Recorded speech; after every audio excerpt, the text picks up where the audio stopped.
Bonsoir Jean-Rémy, on va parler logement avec un triste constat pour commencer. Et un chiffre, 2 900 000 personnes. 2 900 000 personnes, ce sont le nombre de Français qui sont mal logés. En France, c'est quand même 5% de notre population. C'est une enquête qui a été faite par l'INSEE sur une période 2002-2008.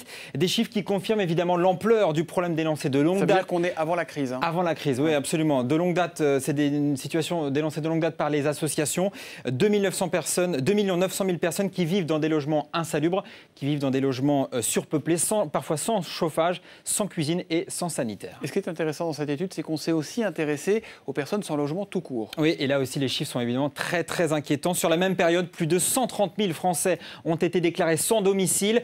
33 000 étaient SDF. Il faut savoir qu'à 80% ça touche des hommes et un tiers sont franciliens, donc en Ile-de-France. 100 000 personnes habitaient dans des hébergements, dans un hébergement social d'urgence et plus quand même 40 000 personnes qui étaient dans des hôtels jugés par cette étude médiocre. Des chiffres qui sont évidemment en ligne avec ceux de la Fondation Abbé Pierre ou encore de l'Association pour le droit au logement. Ce sont des estimations, j'imagine. On n'a pas un décompte précis. D'autant que certains, c'est difficile de savoir ceux qui refusent effectivement d'habiter quelque part et ceux qui ont des logements qui n'y habitent pas. On rappellera, comme vous le disiez tout à l'heure, que cette étude était entre 2002 et 2008, c'est-à-dire avant la crise. On peut malheureusement craindre une aggravation de ces chiffres pour la prochaine session de cette étude. L'écho en bref. Et plus sympathiquement, on parle du cinéma. Et en 2008, les Français se sont rués dans les salles obscures. Le CNC a compté plus de 200 millions d'entrées au cinéma l'année dernière. C'est du jamais vu. Depuis 1967, on retrouve les niveaux de fréquentation de l'époque où la télévision n'était pas encore le premier loisir des Français, grâce notamment au succès des films en 3D cette année. Autre record pour 2010, c'est pour PSA. Le constructeur a vendu plus de 3,5 millions de véhicules dans le monde. En revanche, pas d'euphorie. Pour 2011, PSA table sur une baisse du marché automobile européen de l'ordre de 13%. GDF Suez abandonne le système des stock options. La décision devrait être officiellement prise la semaine prochaine. Le groupe estime que le dispositif est devenu impopulaire et qu'il ne permet pas de retenir réellement les salariés actionnaires. Pour plusieurs spécialistes, d'autres grandes entreprises pourraient suivre cette initiative. La bourse de Paris, comment ça s'est terminé ce soir? Eh bien, c'était clairement à l'équilibre, techniquement complètement à l'équilibre, 3 904 points, équilibre parfait. Très clairement, les marchés attendent les chiffres de l'emploi américain, ce sera demain. Eh bien, ça tombe bien. On va aller voir comment on vit cette attente du côté de Wall Street avec vous, Sabrina Quagliozzi. Bonsoir, alors, plus ou moins? Eh bien écoutez, c'est partagé.